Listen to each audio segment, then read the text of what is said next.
Hey guys, welcome back to the AJ Analysis channel, where today we are back talking about Casemiro. Now don't worry, today we are talking about Casemiro in a slightly different way to what everyone else is.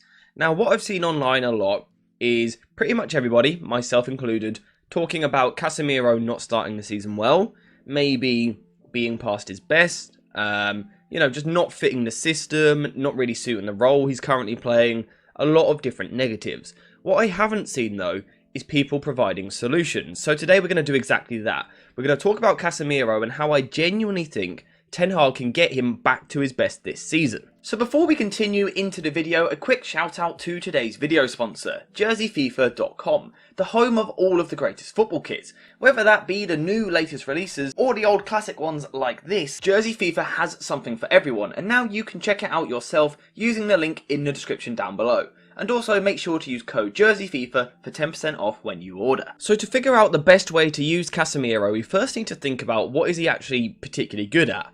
Well, there's a few things, there's a lot of things. He's a brilliant player, in my opinion, one of the best holding midfielders of all time.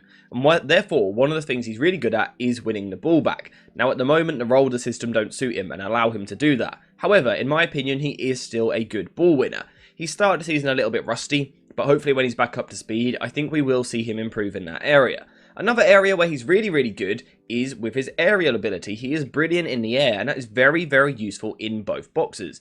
He's also a good switcher of the play.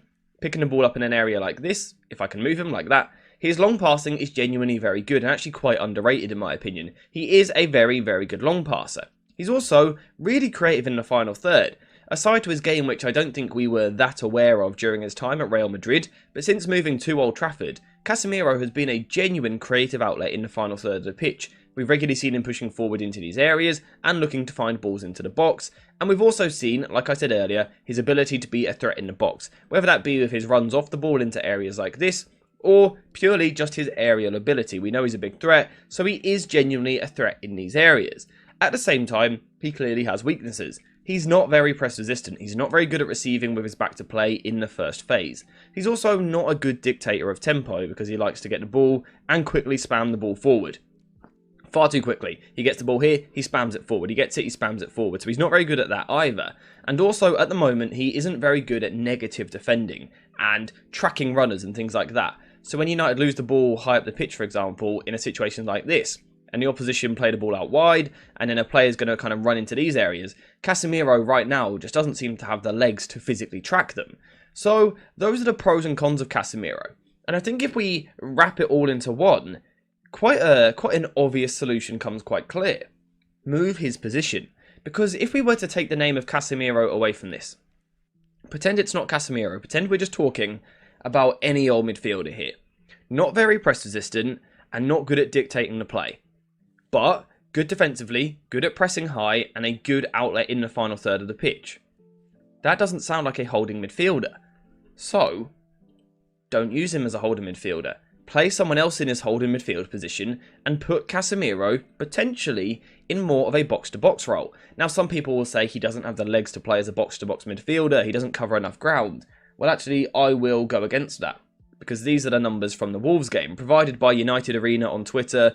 By far, in my opinion, the best analysis account anywhere on the internet. Make sure you go check him out on Twitter, he really is top quality. But we can see with these numbers here, distance covered against Wolves in that first game, he was the third highest for Manchester United. So it's actually a bit of a myth that he doesn't cover ground. The problem is he just covers it quite slowly. But he isn't suddenly lazy, he's just not particularly mobile. So maybe move him a little bit further forward. Now, a way in which this could work is if you bring Sofian Amrabat into the side.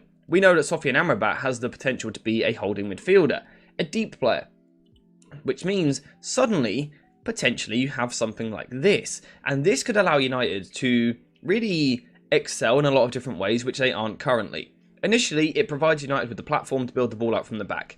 If United, again, I still think they should change goal kick structure to something like this. Amrabat and Lisandro Martinez being your first receivers in this sort of area is so much better than having Casemiro in this area.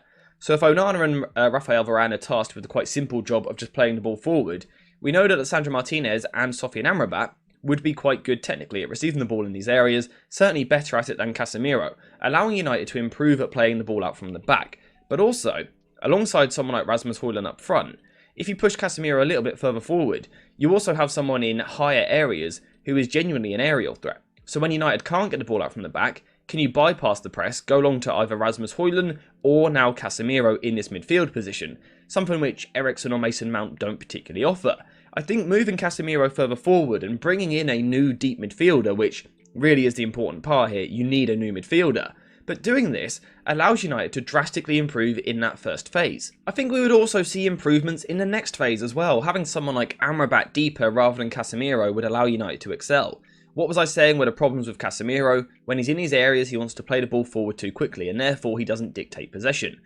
Someone like Amrabat is the complete opposite. Amrabat is much safer on the ball, he dictates the tempo, he's metronomic, he's a high volume player, looking to keep the ball ticking over, moving from one side to the other.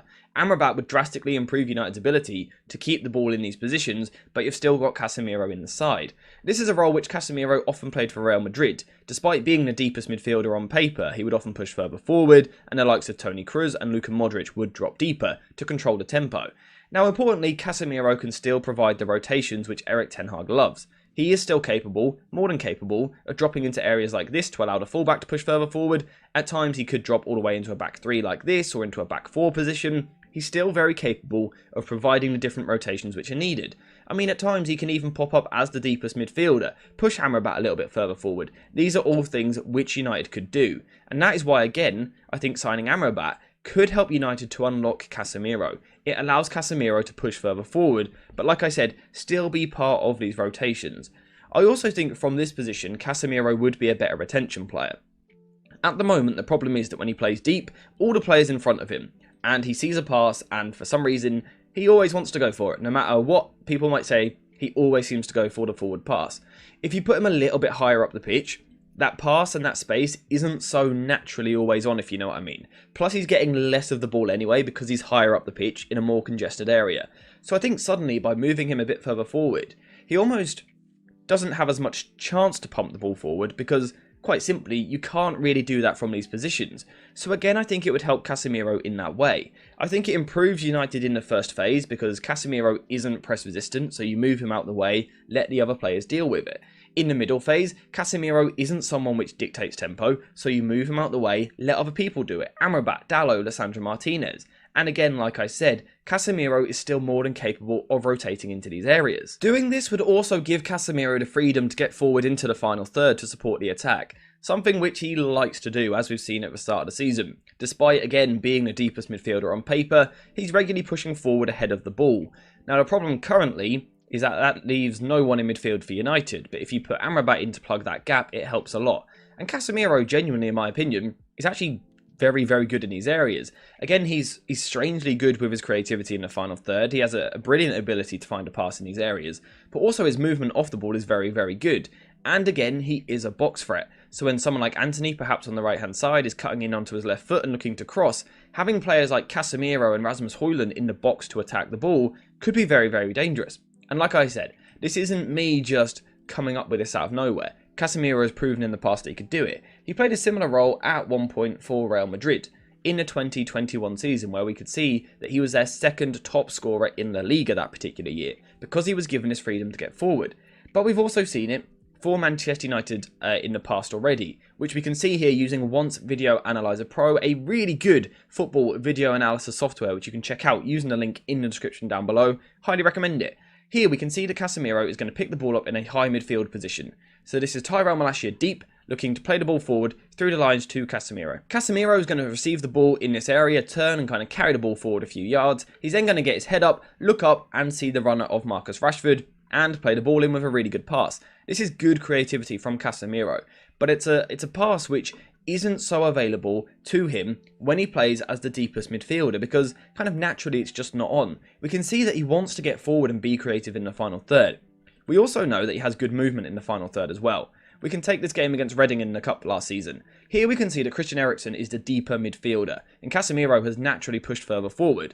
The ball's going to go quite long from Christian Eriksen out to the right wing towards Antony, but just keep your eye on Casemiro in this position. As Antony comes inside onto his left foot, Aaron Wan-Bissaka makes the decoy run out wide. Casemiro has a brilliant sense of timing of movement.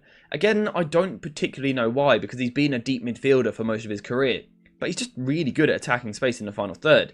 And again, he gets in. It's a really good ball by Antony, which is really nice to see. But Casemiro gets onto the end of it and has a really good finish to finish off the move. There's also something similar here against Bournemouth late last season.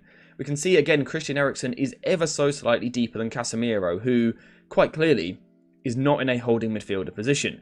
But again, his movement, his sense of space, his spatial awareness is really good. He makes the run in behind the defence. Eriksen plays an absolutely brilliant pass to find him, and then Casemiro, after a bit of work, gets the ball into the back of the net with an acrobatic finish. Casemiro is genuinely capable of playing further forward in the final third. He's actually very good in these areas.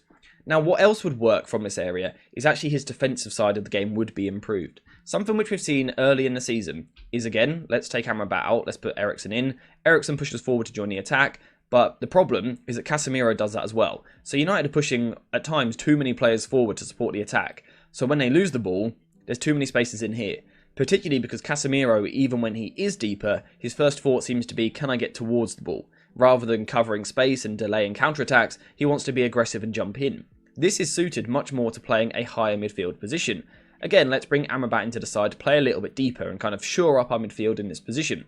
When you lose possession higher up the pitch as a central midfielder rather than the holding midfielder, your first thought is allowed to be forward.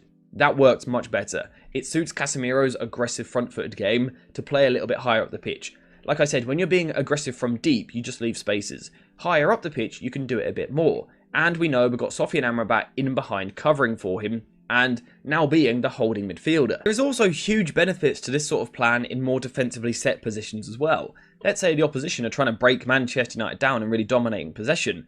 Having Sofian Amrabat and Casemiro in front of that defence and kind of shielding the backline is a huge benefit. It also brings the extra aerial ability to the side. It means Casemiro can provide a bit of protection for Lisandro Martinez when the ball goes long, while still having the cover of Sofian Amrabat. There's a real strength and tenacity in this midfield too.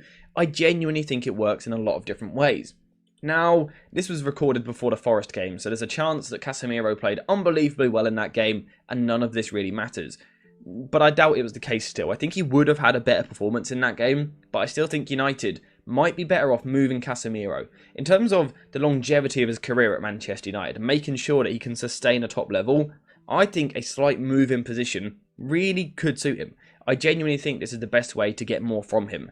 Now, of course, for it to work, you have to sign a 6. You have to sign a new midfielder. But if United don't do this, they might as well not bother in general, let alone just Casemiro. However, signing Sofian Amrabat and playing him deeper, allowing Casemiro to be a slightly higher midfielder, could be a stroke of genius.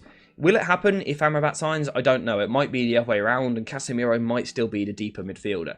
But I would really consider pushing him just a little bit further forward, because he is naturally going into those positions anyway.